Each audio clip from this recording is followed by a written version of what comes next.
Good morning, and welcome to the Unitarian Church of Evanston.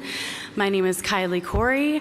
My pronouns are she, her, and I will be your worship associate today. Whether this is your spiritual home or you are newly discovering this community, we're grateful to share this time together. We strive to be an inclusive and welcoming community, seeking the truth in love and nurturing the human spirit for a world made whole. We are guided by our principles and values, which remind us in every moment and through every challenge that each of us is worthy of love and that we are all connected through the vast and beautiful web of existence.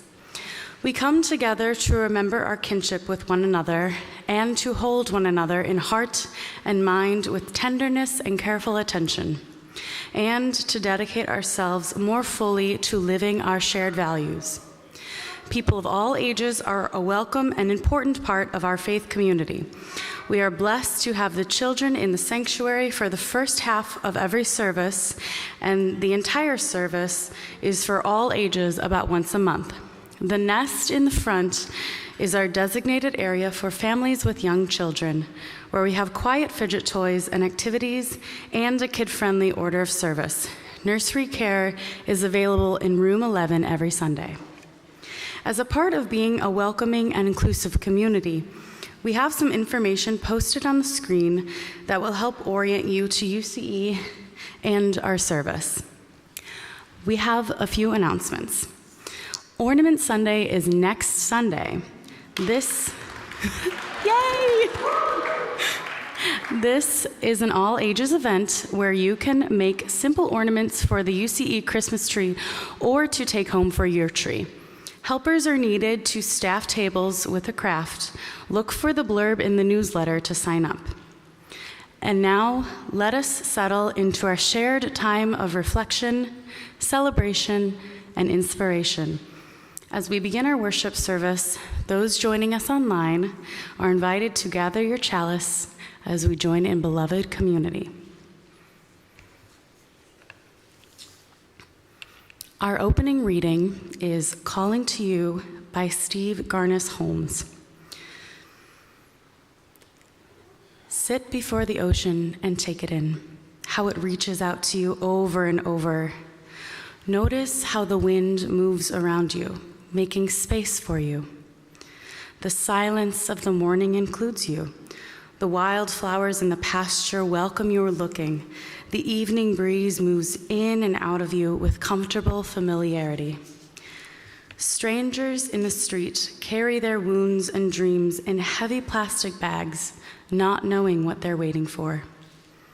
Beyond the wall are broken hearts with room for you. The noise of the city is not mindless, but pleading. Hear the world calling to you. Neither an emperor nor a beggar, but a lover, a spouse, calling you to come home, to complete what longs to be whole. Welcome to worship.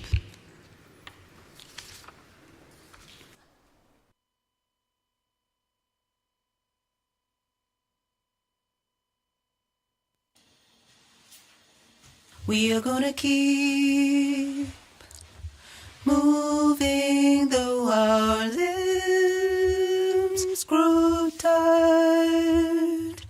We are gonna keep striving toward the light. We are gonna keep choosing to be true to life. We will fall and we will rise. We will fall and we will rise. We are gonna keep on moving, keep moving though our limbs grow tired. We are gonna keep on striving, keep on striving for the light. We are gonna keep on choosing, keep be true to life. We will fall, and we will rise. We will fall, and we will rise.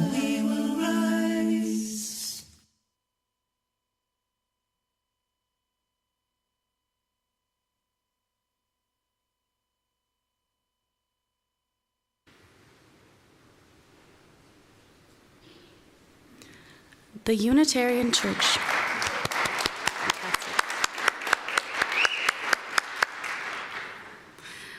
The Unitarian Church of Evanston resides on land that was recorded as being transferred from the local Potawatomi community to the U.S. government in 1829, shortly before the Potawatomi in this area were forcefully removed west of the Mississippi River.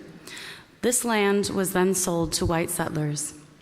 We remember the ancestors of contemporary African Americans, the individuals, families, and networks of Black people who built up our country's culture and economy, a role forced on them originally by enslavement. We acknowledge the intentional violence that landed on North American shores in 1619 and has continued throughout the generations and remains a reality today. These acknowledgments are one small effort toward building long-term solidarity with contemporary communities. We commit ourselves to take what we learn here today and incorporate it into our lives and turn our thoughts into actions. Please join in our words of shared commitment. We name these realities with honor for all the ancestors, respect for our descendants, and gratitude for the land we use as sacred space. Kathy Underwood brought flowers in memory of her mom, Diana, who passed away 3 years ago. As Kathy lights our chalice, symbol of our living tradition, please join in saying the words on the screen by Linda Barnes. Suspended between all that was and all that might be, we struggle to find this very moment, to live this very moment. Let us sit together for a moment and savor this moment. Let us relish this between time where past meets future. Let us harbor a faith that reminds us that right now, right here, is enough. Please rise in body or spirit and join in saying the words of our covenant. Love is the spirit of this church, and service is its law. This is our great covenant, to dwell together in peace, to seek the truth in love, and to help one another. Before we sing our opening hymn, I invite those joining us online to greet each other in the chat, and those gathered in the sanctuary to turn to one another briefly to say good morning, trying to greet someone who's new to you.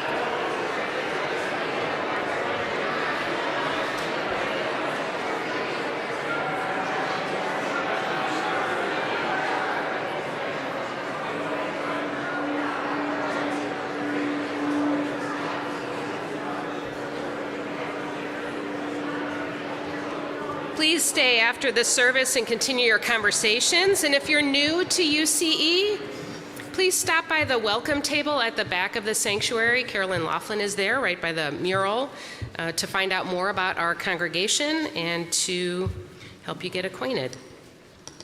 Our opening hymn is number 1013, Open My Heart. And we're going to sing it as a round once first in unison and then 3 parts in a round, and Kylie and Gray are going to be your leaders.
Good morning.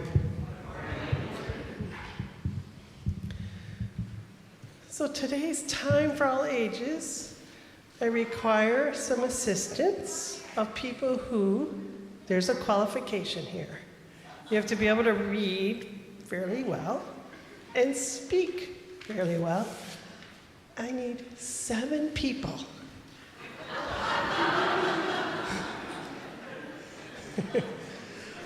Anyone over the age of, say, 10? Just curious. It'd be nice to have a mix of some peoples. All right. You 3, 4, 5. Okay, the older people are just going to have to wait, maybe. Come on, Ada. Is that Ada over there? Do we have 7? 1, 2, 3, 4, 5, 6, 7. Oh, we have 8. That's okay. You can share. You can share. So, take one and pass it down. See, they're numbered at the top. And we'll lower the microphone when it's your turn. we could, yes. So, who here has heard of Chalaka? Ooh, more than I thought. Very interesting. Well, Chalaka, excuse me, I gotta hold my left hand out. Yeah. Is a uniquely UU holiday, yes, UU holiday, dreamed up by a woman named Eileen Marshall way back in 2005. That's 20-ish years ago, yes. 19, you're right. It's not surprising that Chalaka is still not a widely known or celebrated holiday. After all, there are so many holidays to celebrate at this time of the year. So what is Chalaka and when is it celebrated? Close. It's about our values. Cha-ching, you win. But it starts tomorrow, usually the first Monday of December. It's an invitation to spend a day with each of the principals, former principals, now with our UU values, to reflect on their meaning and do a good deed focused on each one. The celebration kicks off tomorrow, the first Monday of December, and ends usually with a special worship service the following Sunday, but not always. Each night or day of Chalaka, a chalice is lit, and sometimes homemade gifts are given. Sometimes. There are even several Chalaka songs that used to be on YouTube, but I think they've been deleted by now. You could try and see. So, Eileen Marshall, the woman who started this, has a word of advice for those who might stress about yet another holiday in December. Yes. She says, don't make Chalaka into another holiday obligation. People don't have to do hard things for it. They can call or send a card to someone, or simply stand up to someone, a bully perhaps, on the playground. Then she adds, it can either be a serious spiritual exercise or fun thing to do. All holidays evolve through the people who celebrate them. And so this morning, we will light a chalice for each of our UU values, offer a reading with our guest speakers, and they will also include a deed that you can do, a simple deed that represents each value. And those in the nest and over on the soul work table are some copies of a handout I created on celebrating Chalaka with chalice lightings and stuff. So, here we go. I'm gonna take this out. So you just read first and you go light the first candle on the left. Okay. Our first and central value is liberating love. Love is the power that holds us together and is at the center of our shared values. Maya Angelou, former U.S. poet laureate, wrote, We unaccustomed to courage, exiles from delight, lives coiled in shells of loneliness until love leaves its high holly temple and comes into our sight to liberate us into life. We are accountable to one another for doing the work of living our shared values through the spiritual discipline of love. The love we aspire to is liberating, interdependent, pluralistic, just, equitable, generous, and transformative. Here's an example of how you might practice our value of liberating love. Send a card to someone you care about who may be struggling or feeling discouraged.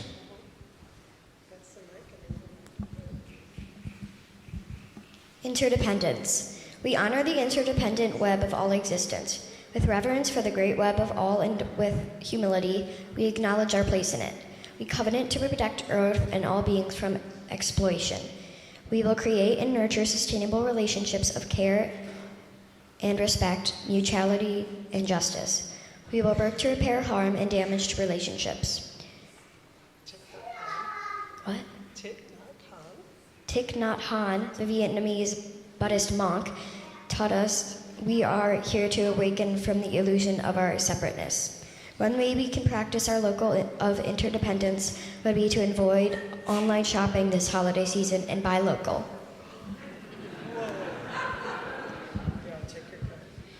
Pluralism.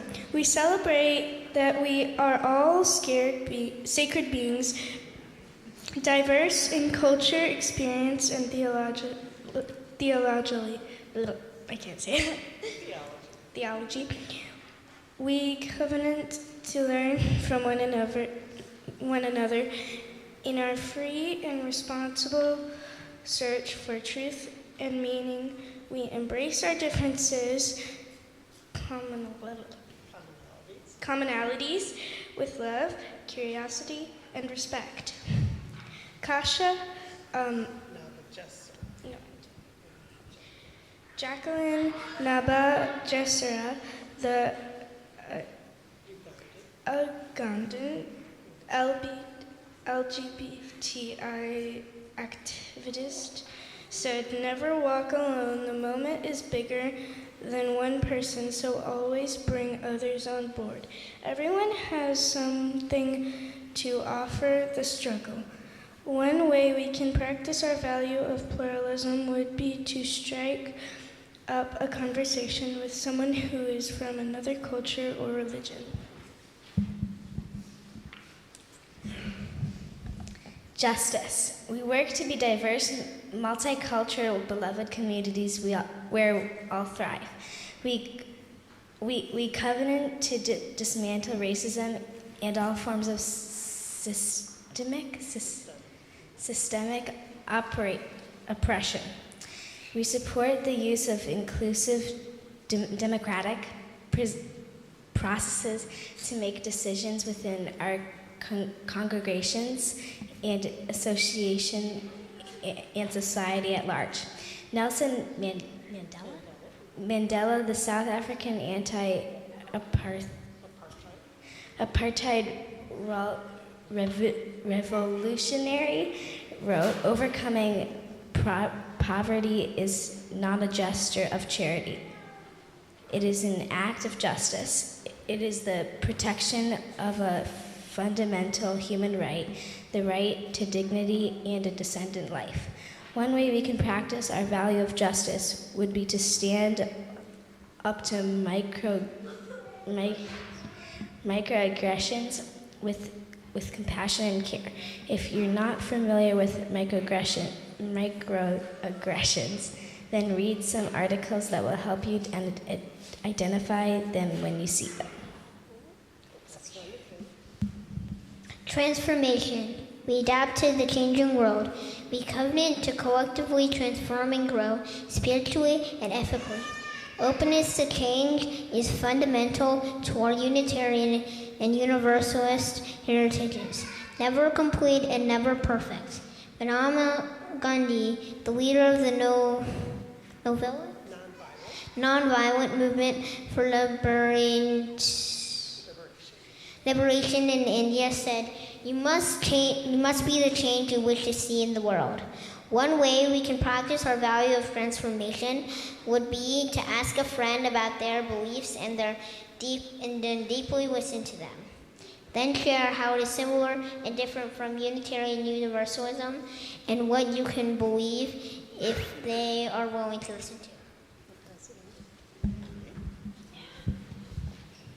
We declare that every person has the right to flourish with inherent dignity and worthiness. We covenant our time, wisdom, attention, and money to build and sustain accessible, inclusive communities. Cesar Chavez,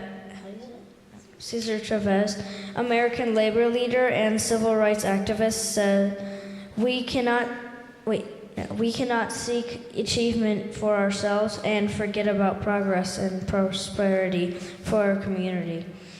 One way we can practice our values of equity would be to pick an organization nearby that works with underrepresented communities and find out how you can support their effort and act on one of those.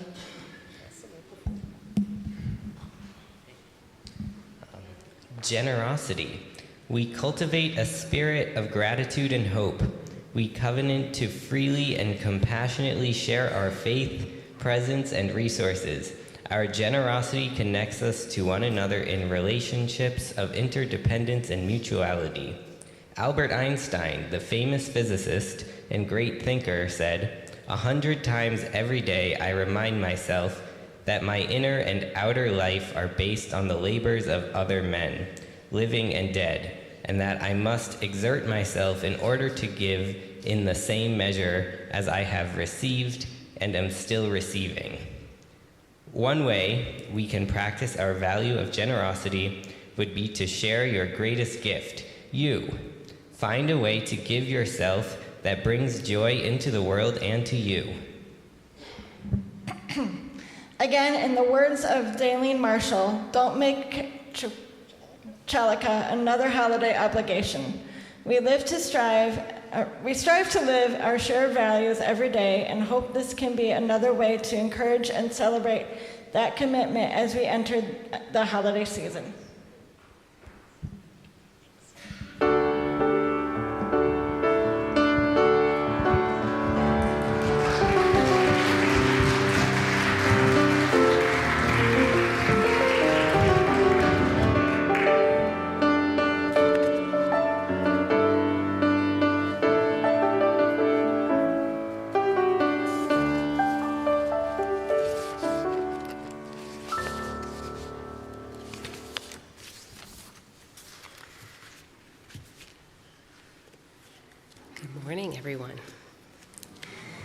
I invite us now to settle into our time of quiet reflection as we share our joys and sorrows. If you have a joy or a sorrow that you would like spoken aloud from the pulpit, you can write it in the book that's found at the table just as you enter the sanctuary. You can send me or Reverend Susan an email, or you can fill out the form found on the homepage of our website. We listen to these offerings with tenderness and with respect, and so let us quiet our bodies and our minds by taking in together a deep breath and let it out. These are the joys and sorrows that have been shared before our service today. From Katie Di Giovanni, our new member. Thank you. Thanks to the love of my family, this congregation, and my community, I recently celebrated 60 days of sobriety. Congratulations.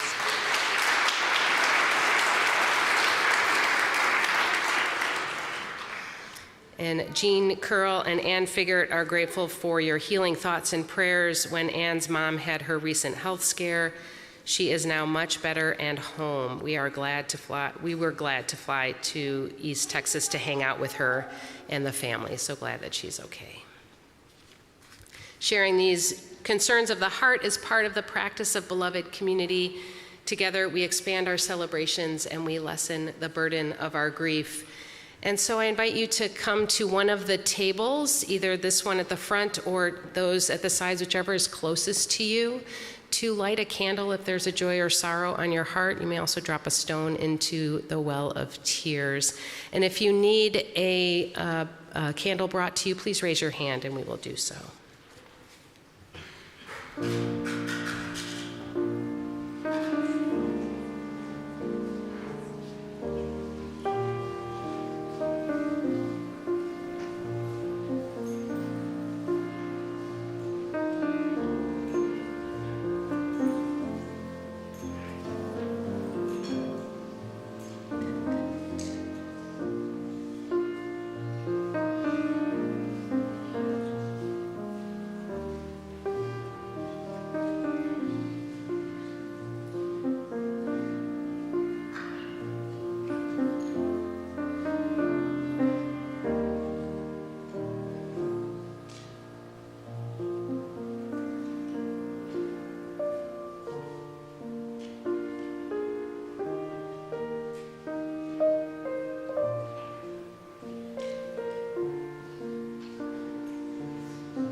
For these joys, we give our thanks. For these sorrows, we give our love. Please join me in the spirit of prayer and meditation. This prayer by Nicholas d'Agosto. Nature is only ever at work. Take stock of the world around you, constantly in movement, each action suited to its end. Fire, with its ferocity and veracity, devours, ignites, it roars its presence, and illumines the front. From it, people recoil. It singes and scars, but it also clears space. Some of us must act like fire. Water, with its elegant erosive powers, steady is the flow of its work, with direction, sustainability. A river is what nourishes and carves, not a typhoon which destroys indiscriminately, recedes, and leaves the people in drought. Some of us must act like water. Earth, with its food to eat and generative soil, its many forms of living companions to comfort us in times of solitude, of loss. Earth rejuvenates and holds us. Some of us must act like earth. Air, so integral to all of us, we must remind ourselves to notice our breath. Not one of us lives without it. Not one of us is untouched by it. It cannot help but give and forgive. Single-minded, it knows everything as one. Some of us must act like air. May we each model in our natures the best in nature, eternally changing, knowing only movement and an urge to create life. Amen, and blessed be.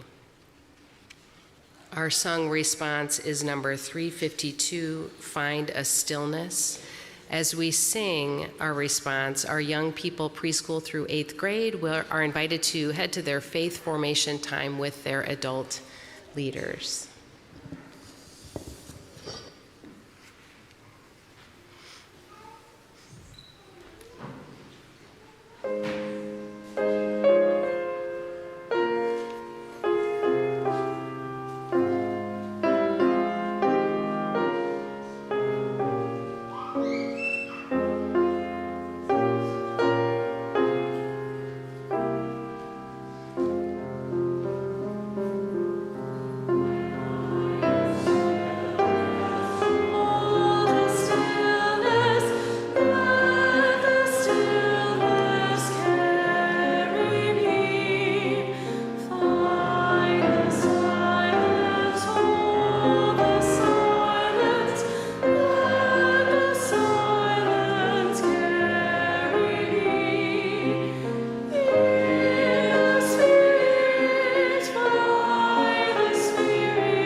As we say in our covenant each Sunday, service is our law. UCE is called by our mission, values, and principles to contribute to our community, to form accountable partnerships, and to express gratitude through giving. Today's offering will be shared with Restore Justice Foundation, whose mission is to make Illinois a safer and more compassionate state by replacing the ineffective, extreme sentencing policies of the past with evidence-based laws that will allow families and communities to heal. You may text to give, mail in a check, put cash in the collection bowls, or give from our website. If you write a check, please indicate in the memo line if your check is for the shared offering or some other giving. The ushers will now come forward to pass the collection bowls down the rows. Please give as generously as you are able, and may what you give bring you joy.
Our reading is a poem by Evanston poet Atina O'Danner from her book, Incantations for Rest.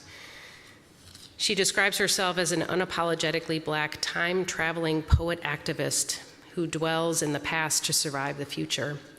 She writes toward beloved community, Black liberation, and collective imagination. This poem is called Mending.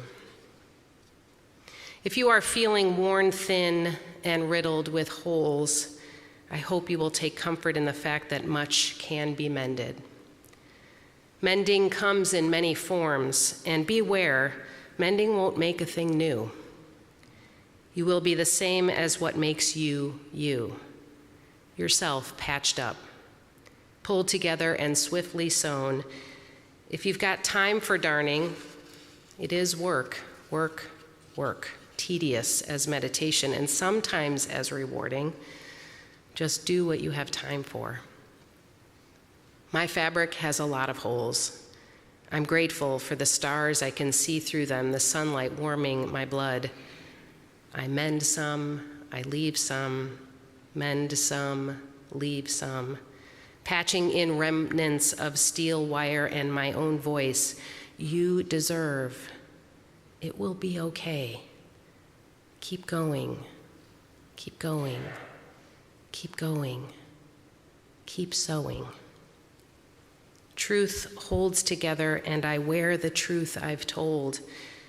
When places in life tear and wear thin, examine the frayed edges and threadbare patches, and if they tear, appreciate the light coming in as you learn how best to mend.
I hope you had a good Thanksgiving.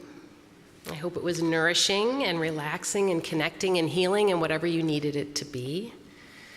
I hope that you are feeling some of the gratitude which this holiday is meant to elicit. Thanksgiving became a national holiday at a time not unlike this present time of extreme division in this country. President Abraham Lincoln named the fourth Thursday of November a national holiday of Thanksgiving in 1863, in the middle of the Civil War, after many years of lobbying by Sarah Josepha Hale, the editor of a popular women's magazine. The mythicized story of the Wampanoag peoples and the Pilgrims sharing a peaceful meal came later. We know that Thanksgiving is a complicated story of gratitude and mourning woven together. As we talked about last week, grounding our lives in gratitude is essential because, especially in painful times like these, times of uncertainty and anxiety and division, when gratitude may be most hard to find, it is when it is most needed. I believe that even most bleak, there is still always something that we can be grateful for. How many of you around your Thanksgiving tables named things that you are grateful for? Show of hands. Anyone want to say what you said into that space before your meal? Shout it out. What were you? Possibilities. Health. Family. Memories. Chosen family. Nice. Relationships. Gathering. Beautiful. Community. Yes. Mending. Focusing on the things that we do have, health and family, a roof over our heads, community, food on the table, can be a way of replacing negative thoughts about all the bad things that may come in the future. Gratitude can be a way to bring us into the present and to ease some of our anxiety. And we must also acknowledge our pain and grief, our personal grief and our grief for the world. We are in a time of collapse, and it is important to recognize that, to face that with honesty and clarity. Zen master Shunryu Suzuki said, "Life is like stepping into a boat that is about to sail out to sea and sink."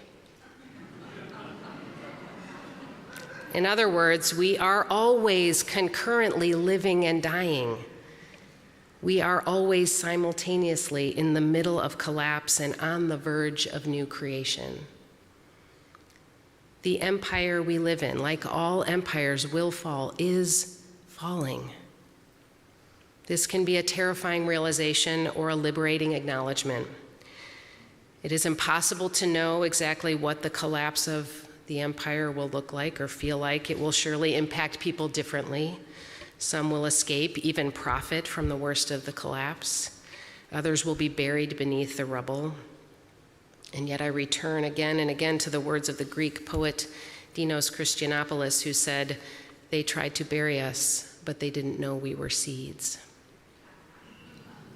These words, painted on community walls throughout the world, have empowered the imagination of the oppressed, where the downfall and destruction of late-stage capitalism has been most harmful.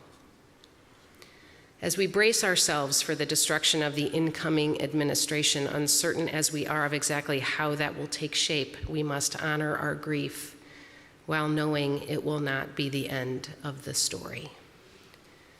In this liminal time, we need to strengthen ourselves and each other.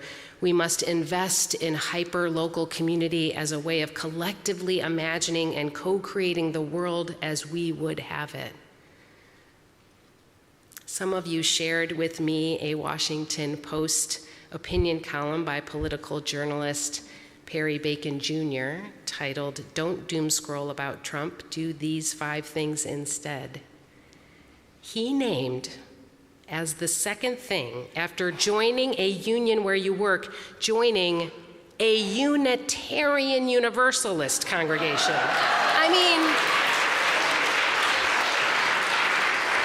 I know. As someone who has recently started attending a UU congregation, Bacon cites the UU congregation he found as a space where he could be, quote, in a community of people working on a concrete, discrete local issue, and where we openly discussed shared values and ideals we felt had been rejected by America in electing Trump, such as support of immigrants and LGBTQ plus people, end quote. His other suggestions were to sign up for emails from Indivisible, to join the Democratic Socialists of America or the Working Families Party, and to join a policy group working on specific values-based issues. All of these good suggestions involve coming together creatively and collectively imagining the future and taking action to help co-create it. We need to acknowledge our frustration, grief, and rage, and we need to channel these into community-based, nonviolent resistance. We need to channel these in creative and life-giving ways that emerge out of generative relationship building. We need to imagine the world we want to create and then turn our anxiety into curiosity, creativity, and collective actions. Dr. Martha Beck, PhD, is a well-known author and life coach who focuses on overcoming anxiety and living creatively. She says, quote, "Our brains are meaning-making machines. They can make sense out of chaos and turn problems into launching pads for happiness. We just need to stop using our imaginations to generate anxiety and begin using them to generate curiosity." Sounds simple. We know it's not. But together we can practice living more creatively and less anxiously in the here and now. Oh, there it is. You already got it up there. Thanks, Adam. To practice being present in these anxious times, we can move through the stages of active hope together. Last week we focused on gratitude, and that is something we can incorporate into our lives every day in small ways. You can write a gratitude list every morning or go to sleep thinking about all the things that you're grateful for from that day. On Wednesday night at the Interfaith Thanksgiving service, keynote speaker Audrey Thompson, director of Evanston Parks and Rec, talked about the difference between saying thank you and I appreciate you. Rather than the perfunctory thank you, saying I appreciate you is deeper and more relational. I wonder if saying I appreciate you to someone each day would increase our sense of gratitude and lower our despair. It's worth a try. In addition to practicing gratitude, we must also honor our grief for this hurting world. We need to honor the grief of our hurting hearts. We need to honor our grief for our loved ones who are hurting, for the people who are in the direct line of fire of the policies of the far right, the trans, non-binary, the LGBTQIA folks who are feeling betrayed and angry and scared. You are not alone and you are loved. For the immigrants, refugees, and asylum seekers who have been used as political pawns for way too long, you are not alone. You are loved and recognized as whole people worthy of thriving. For the earth and all her beautiful and varied creatures, we lament for the destruction of the lands, waters, and skies. We lament with and for the indigenous peoples who have cared for and protected the land, water, and skies for millennia and are still working to do so. We cry out in sorrow for the silencing of their voices. May we amplify them instead. For those who have and continue to experience violence, personal, political, sexual, societal, systemic, violence in all forms, we grieve with you. You are not alone, you are loved. There are many examples in the Hebrew and Christian scriptures of people tearing their garments in lament and anguish. Since November 6th, I have not been able to rid my mind of this longing to tear fabric collectively as an act of shared lament. I'm going to invite our ushers to come forward and take the baskets of fabric and pass them around to everyone. And as they do so, take a piece of cloth or two. There might be enough for everyone to take two, but take at least one. The pieces are of different colors and lengths and widths. As you select a piece, notice that there is a small tear at one end. In a moment, I will invite you to grasp the fabric in either side. Don't do it yet, but we're going to do this together. You're going to grasp the fabric on either side of the small tear and rend the fabric in two. And if you need help, perhaps the person next to you could hold one side and you hold the other, and you can both tear.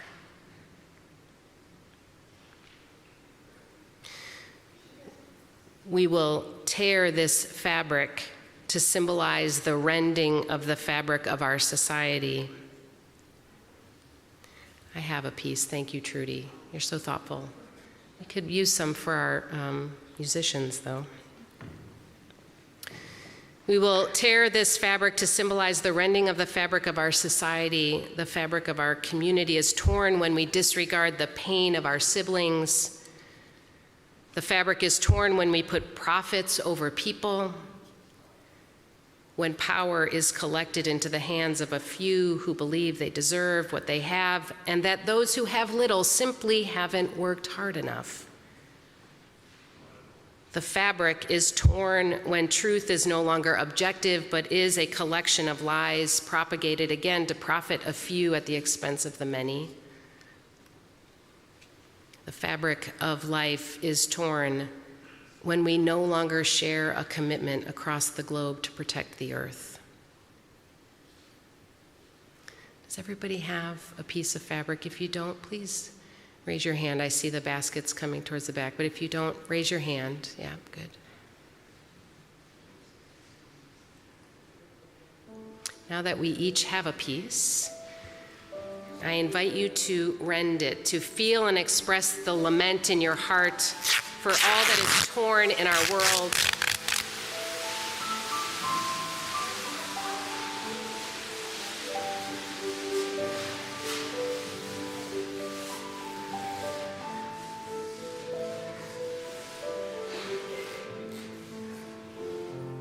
Let us breathe in the presence of our sadness and grief, in our rage and lament.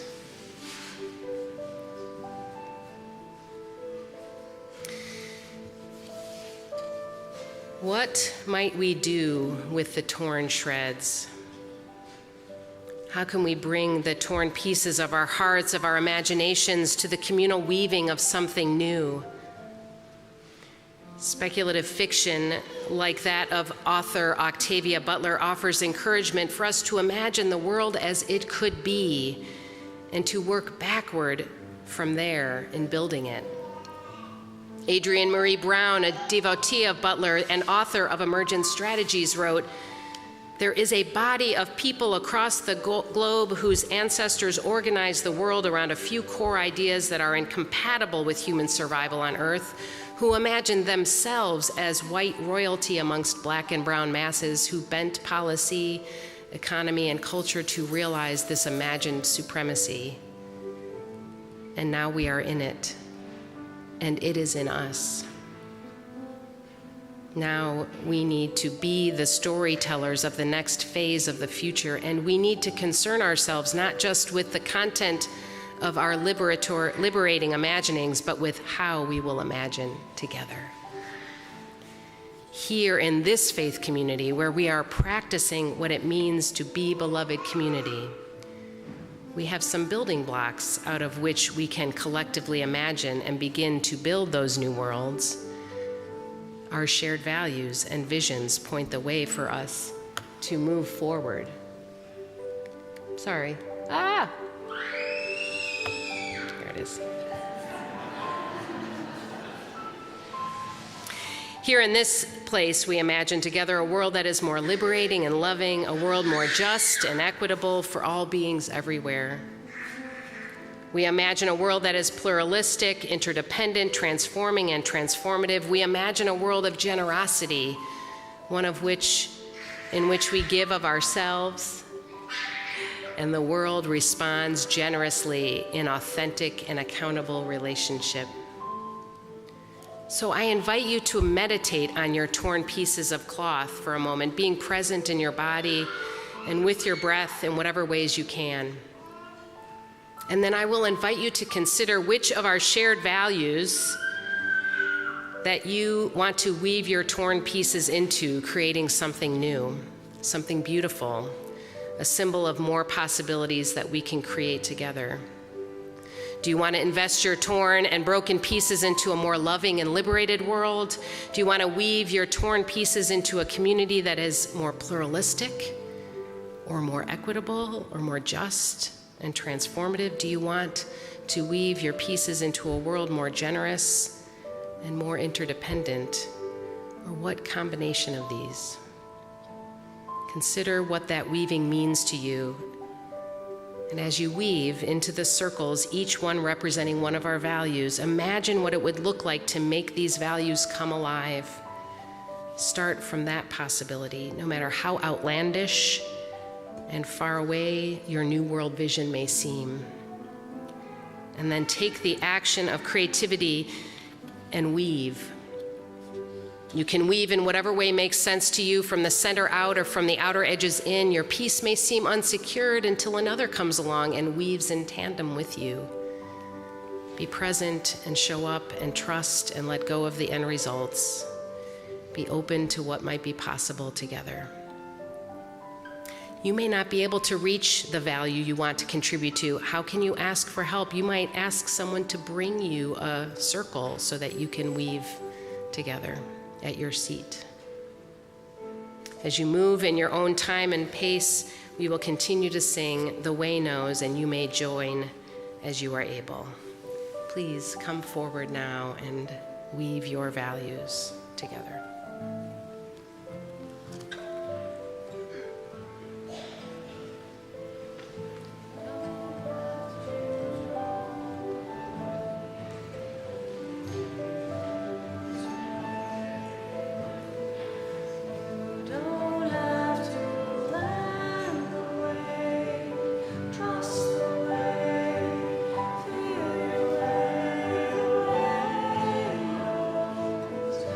Way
want to encourage you to keep weaving at your own pace. These hoops will stay here for the month. You may contribute to them as you like, and I want to encourage you to bring in other pieces of yourself and your life, from home, from friends, from your work. Weave them in. And whatever happens to these tools of our imagining, we will continue to weave together our lives, our hopes, and our shared values. We will continue, no matter what comes our way, to be present to ourselves, to each other, and to the world so in need of our creative imaginings and our love. Blessed be.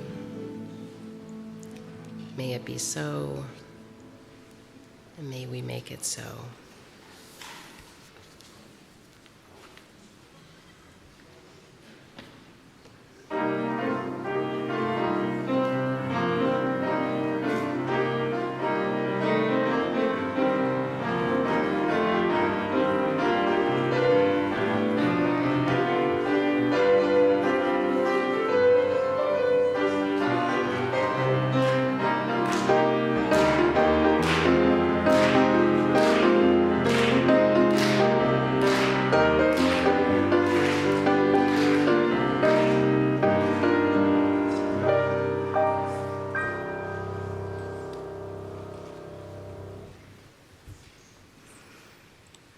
As we extinguish this chalice,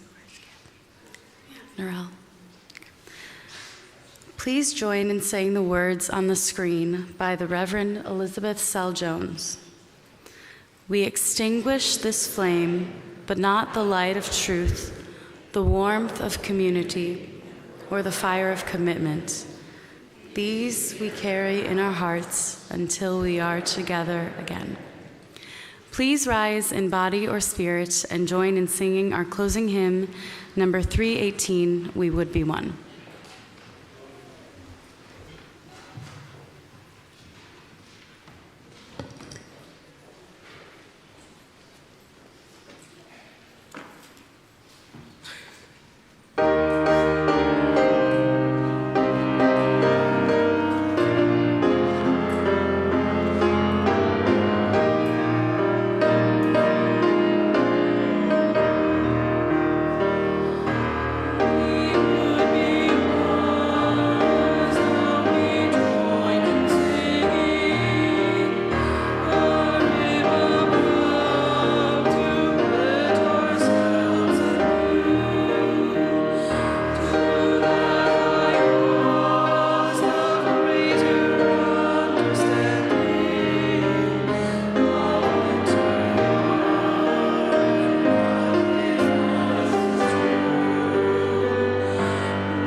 So much. I love that you all kept weaving. That was so good. Our benediction is by Howard Zinn. To be hopeful in bad times is not just foolishly romantic. It is based on the fact that human history is a history not only of cruelty, but also of compassion and sacrifice, courage, kindness. What we choose to emphasize in this complex history will determine our lives. If we see only the worst, it destroys our capacity to do something.